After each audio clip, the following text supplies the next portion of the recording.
మనది గూగుల్, వాళ్ళది గొడ్డలి. మంది ఫైటర్ జెట్, వాళ్ళది ఫ్యాక్షన్. మంది కియా, వాళ్ళది కిడ్నాప్. మంది క్రెడిబిలిటీ, వాళ్ళది క్రిమినాలిటీ. మంది డెవలప్మెంట్, వాళ్ళది డిస్ట్రక్షన్. మంది బుల్లెట్ అవుతే వాళ్ళది బూతులు.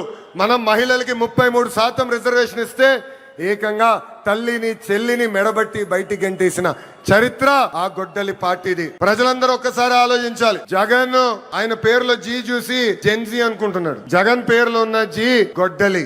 అందుకే ఆ పార్టీకి గొడ్డలి పార్టీ అని ఈ రోజు పేరు పెడతాం జరిగింది. జగన్ కి సిసిడి జబ్బు ఉందండి. సిసిడి అంటే ఏంటో తెలుసా? క్రెడిట్ చోరీ డిసార్డర్. ఏకంగా పేపర్ లో వార్తలు వచ్చినాయి, ఆంధ్ర రాష్ట్రానికి ఆర్సిలర్ మిత్తల్ ప్రాజెక్ట్ వస్తుందని. ఆయన ప్రెస్ మీట్ పెట్టి ప్రాజెక్ట్ రావట్లేదు, పక్క రాష్ట్రానికి వెళ్తుందని చెప్పారు. గౌరవ ముఖ్యమంత్రి గారు, ఉప ముఖ్యమంత్రి గారు ఆ ప్రాజెక్ట్ కి శంకుస్థాపన వేస్తే లేదు నేనే ఆ ప్రాజెక్ట్ ని తీసుకొచ్చానని ప్రెస్ మీట్ లో చెప్పే పరిస్థితి మన అందరం చూసాం. ఇంతేకాదు ప్రపంచం మొత్తం తిరిగి పెద్ద ఎత్తున గూగుల్ ని మన రాష్ట్రానికి తీసుకొస్తే వాళ్ళు అడ్డుపడ్డారు, కోర్టులో కేసేశారు. కానీ ఇప్పుడు ప్రెస్ ముందరకు వచ్చి మా వల్లనే గూగుల్ ప్రాజెక్ట్ వచ్చిందని చెప్పుకునే పరిస్థితి. ఇంకా కొన్ని సంవత్సరాలు పోతే ఆగస్ట్ 15 నాడు భారతదేశానికి స్వాతంత్రం తీసుకొచ్చింది మా తాత అని చెప్పుకునే పరిస్థితికి సిసిడి జగన్ వస్తారు.